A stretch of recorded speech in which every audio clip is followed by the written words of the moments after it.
Studi Pancasila Universitas Gadjah Mada menggelar mimbar akademik di Balerung UGM Rabu sore. Dalam kesempatan itu dibacakan pula petisi Bulak Sumur.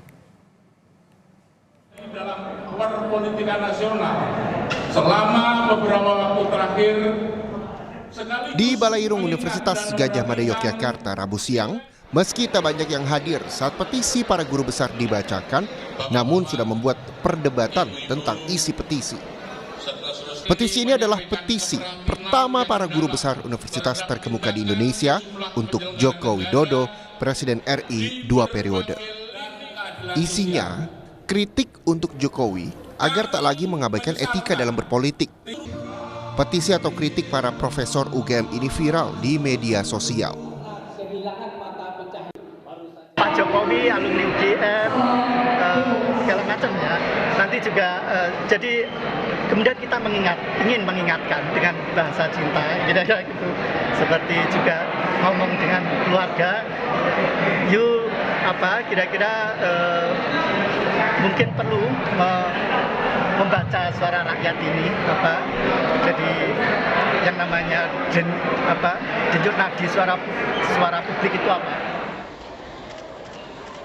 Soal etika politik, Jokowi sering diingatkan belakangan ini, khususnya sejak Oktober 2023, sejak Gibran Rakabuming Raka, putra sulungnya lolos syarat usia di Mahkamah Konstitusi yang terbukti ada campur tangan sang paman Anwar Usman sebagai ketua MK.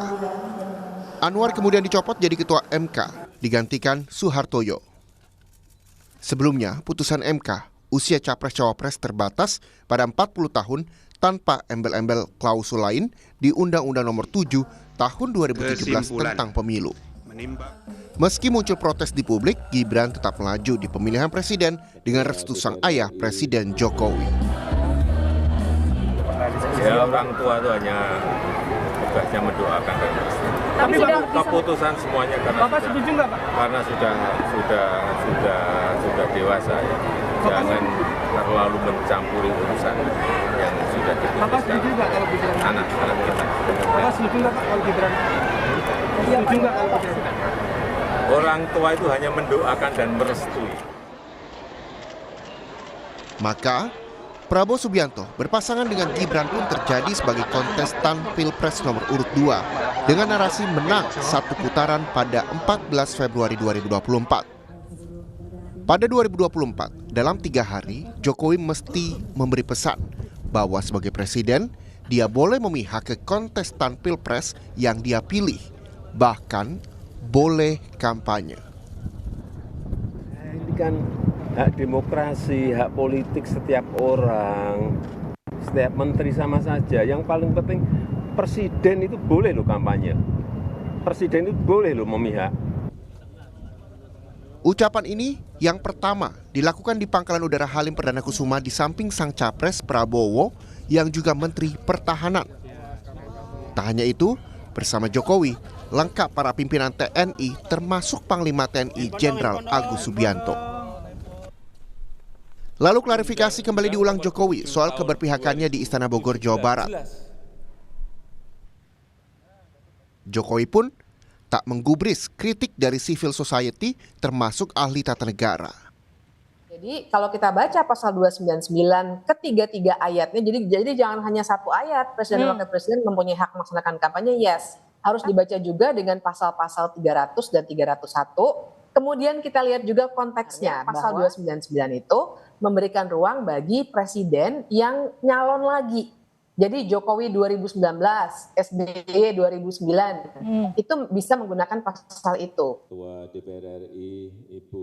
Sebetulnya, tak perlu ditegaskan pun sinyal kemana arah Jokowi memihak sudah terlihat publik. Apalagi sang putra sulung, Gibran ikut serta jadi kontestan Pilpres. Masalahnya, bila pejabat politik setinggi presiden bisa menampilkan berpihak di depan publik, bagaimana yang di bawahnya? Ini akan punya dampak psikopolitis ya pada pihak yang kemudian juga terpengaruh dengan pernyataan Pak Presiden begitu. Misalnya soal bagaimana netralitas aparat dari pusat hingga daerah, kemudian mana misalnya posisi TNI, Polri, ASN, kemudian Etika kini bukan lagi hal yang krusial, buat pejabat negara pasca Jokowi menyatakan boleh memihak. Masyarakat lebih fokus pada Pilpres yang kurang dari 2 pekan digelar. Pertanyaan siapa kontestan yang unggul dan apakah betul Pilpres digelar 1 putaran terjawab pada 14 Februari 2024. Tim Liputan, Kompas TV.